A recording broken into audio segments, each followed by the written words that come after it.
ఇది ఎమ్మెల్సీ ఎలక్షన్కి సంబంధించి గత ఎన్నికల కంటే పెరిగిన చెల్లని ఓట్లట. వరంగల్, ఖమ్మం, నల్గొండ ఎమ్మెల్సీ ఉప ఎన్నికలో తొలిసారి కాంగ్రెస్ విజయ బావుటా ఎగిరేసిన తీన్మార్ మల్లన్న. ద్వితీయ ప్రాధాన్య ఓట్లపై ఆశలు పెట్టుకున్న రాకేష్ రెడ్డికి నిరాశ. చాలామంది ఓటర్లు తొలి ప్రాధాన్య ఓటుకే పరిమితమయ్యారు. సో మొత్తం ఈ రిజల్ట్కి సంబంధించిన నిన్ననే మనం చెప్పినవి. ఇది విషయం ఏంటంటే మెయిన్ పేపర్లు, మెయిన్ ఛానల్స్ కూడా నిన్న సాయంత్రం దాకా తెలుస్తలేదు, ఇంకా అనౌన్స్ చేయలేదు, వస్తుందేమో అని మాట్లాడుతూ ఉన్నారు టీవీల్లో. కానీ నిన్న ఉదయమే మనం చెప్పేసినాం ఈ ఫిగర్. తీన్మార్ మల్లన్నకి 1,50,524 ఓట్లు వచ్చినాయి. రాకేష్ రెడ్డికి 1,35,802 వచ్చినాయి. మల్లన్న సాధించిన ఆధిక్యం 14,722. ఇక్కడ మొత్తం ఓట్లు ఎన్ని ఉన్నాయంటే 4,63,839. అందులో ఓట్లు వేసిన వాళ్ళు పోలైన ఓట్లు 3,38,179. ఇందులో చెల్లిన ఓట్లు 3,10,189. అంటే దాదాపు చెల్లని ఓట్లు ఎంత? 27,990 మంది చెల్లని ఓట్లు వేసారు. ఒక ఆయన ఐ లవ్ యూ అని రాసిండు, ఒక ఆయన ఆర్ట్ వేసిండు, ఒక ఆయన ఇంకోటి రాసిండు. ఒక ఆయన జై మల్లన్న అన్నాడు, ఒక ఆయన జై రాకేష్ రెడ్డి అన్నాడు, ఇంకొక ఆయన ఇంకోటి అన్నాడు, ఇంకొక ఆయన కేసీఆర్ని తిట్టిండు. అలానే అదే బాక్స్లో ఓటేర్రా బాబు అంటే ఇష్టం వచ్చినట్టు రాసిండు. దాదాపు 27,990. అంటే దాదాపు 30,000 ఓట్లు చెల్లలే. మళ్ళీ ఎవరైనా చదువు రాణంలో ఓటేసారు అంటే లేదు, మళ్ళీ డిగ్రీ కంప్లీట్ అయిన వాళ్ళు ఓటేసారు, ఉద్యోగస్తులు ఓటేసారు. గెలుపుకు కావాల్సిన కోటా 1,55,095. కాకపోతే ఏంటంటే ఇక్కడ గెలుపు కోటాని మల్లన్న రీచ్ కాలే, 4,000 చిల్లర ఇంకా రావాలి. కాకపోతే ఏంటంటే ఇక్కడ ఓట్లు లేవు లెక్క పెట్టడానికి ఏమి. సో కాబట్టి ఆయనని విజేతగా డిక్లేర్ చేయడం జరిగింది. ఓటర్లంతా పట్టభద్రులైన కొన్నాళ్ల నుంచి అధికారులు, పార్టీల నాయకులు ఓటింగ్ విధానంపైన విస్తృతంగా అవగాహన కార్యక్రమాలు నిర్వహించిన వరంగల్, నల్గొండ, ఖమ్మం పట్టభద్రుల ఉప ఎన్నికలో చెల్లని ఓట్లు 2021 ఎన్నికల కంటే పెరిగినాయి. 2021 మార్చిలో జరిగిన ఎన్నికలో 21,636 ఓట్లు చెల్లనివిగా నమోదు కాగా తాజా ఎన్నికల్లో ఈ సంఖ్య 27,990కి పెరిగింది. అంటే పోలైన ఓట్లలో సుమారు 8%.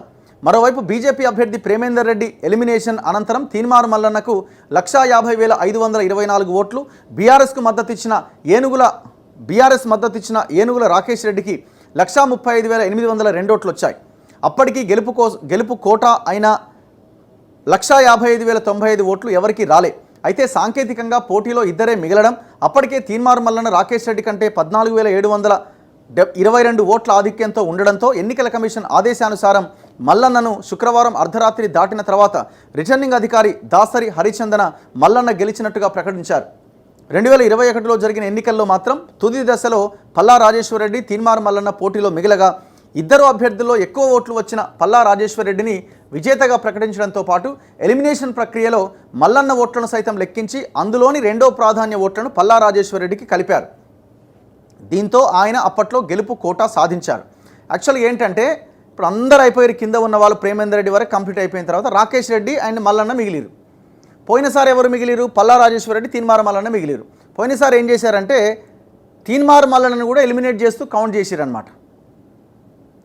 సో అంటే తీన్మార్ మల్లన్నకి ఫస్ట్ ప్రియారిటీ వేసిన వాళ్ళు సెకండ్ ప్రియారిటీ ఎవరికి వేస్తారు? కింద ఉన్న మిగతా వాళ్ళకి వేస్తారు, లేకపోతే పైన ఉన్న పల్లా రాజేశ్వరరెడ్డికి వేస్తారు. సో అట్లా ఆ కోటాని ఫిల్ఫిల్ చేయడానికి ఫార్మాలిటీ కోసం టెక్నికల్గా మ్యాజిక్ ఫిగర్ చూపించడం కోసం మల్లన్న ఓట్లు కూడా లెక్కబెట్టారు.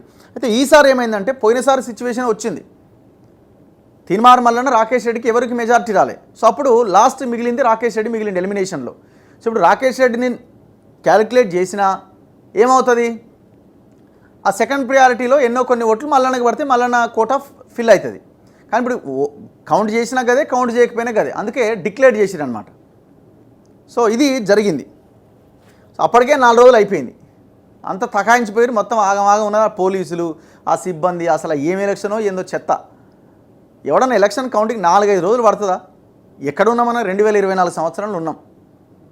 దీనికి ఏదో ఒక మార్గం సూచించాలి. ఎలక్షన్ కోసం అభ్యర్థులు పెట్టిన ఖర్చు కంటే ఎలక్షన్ కమిషన్ పెట్టిన ఖర్చే ఎక్కువ ఉందాడ. రోజు ఒక 1000 మందికి భోజనాలు, కథ, వ్యవహారము.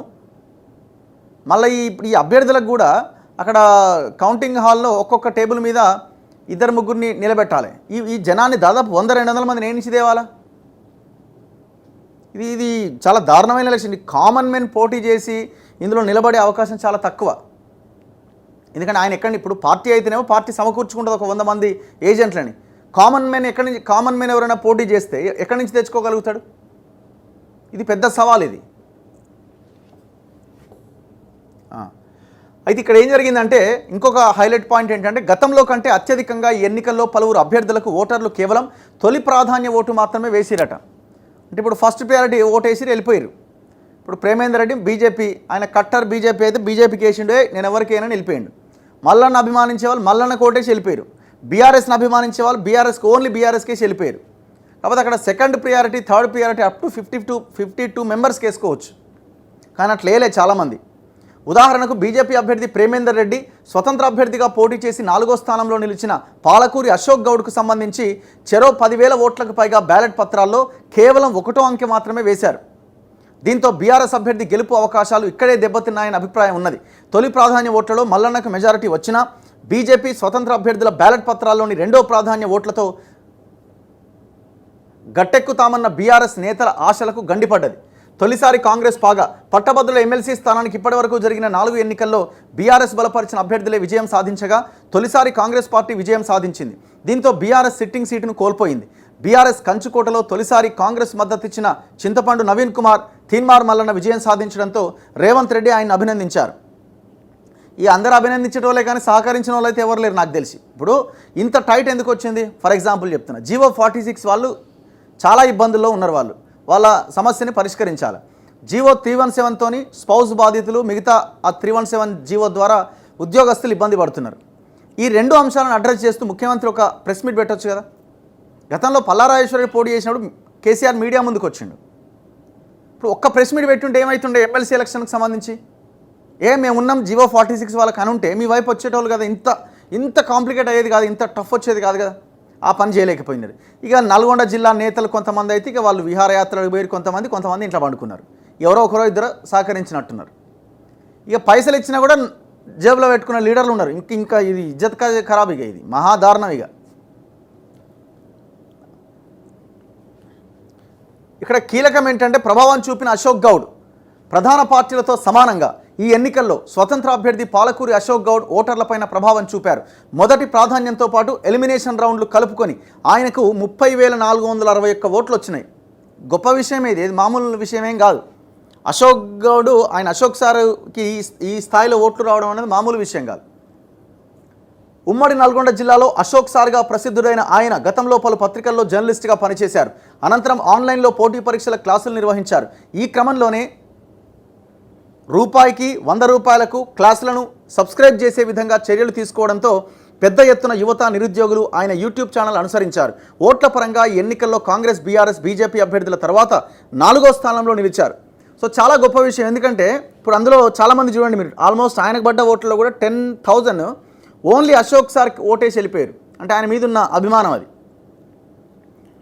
సో నేను అనుకోవడం ఏంటంటే ఆయన భవిష్యత్తులో ఒక మంచి లీడర్గా ఎదగడానికి, మళ్ళీ ఆయన భవిష్యత్ ఎలక్షన్లో పోటీ చేయడానికి, ఆయన దట్టు రాజకీయ పార్టీలని ఆయన ఆకర్షించిండు. రేపు పొద్దున పార్టీలు ఆయన్ని పిలిచి మా పార్టీ నుంచి పోటీ చేయండి అన్న ఆశ్చర్యం లేదు. సో అట్లాంటి ఒక స్థాయి ఆయనకి ఎలక్షన్స్ ద్వారా వచ్చిందనడంలో సందేహం లేదు. సో ఆయనకు కూడా మనం కంగ్రాట్స్ చెప్తా ఉన్నాం.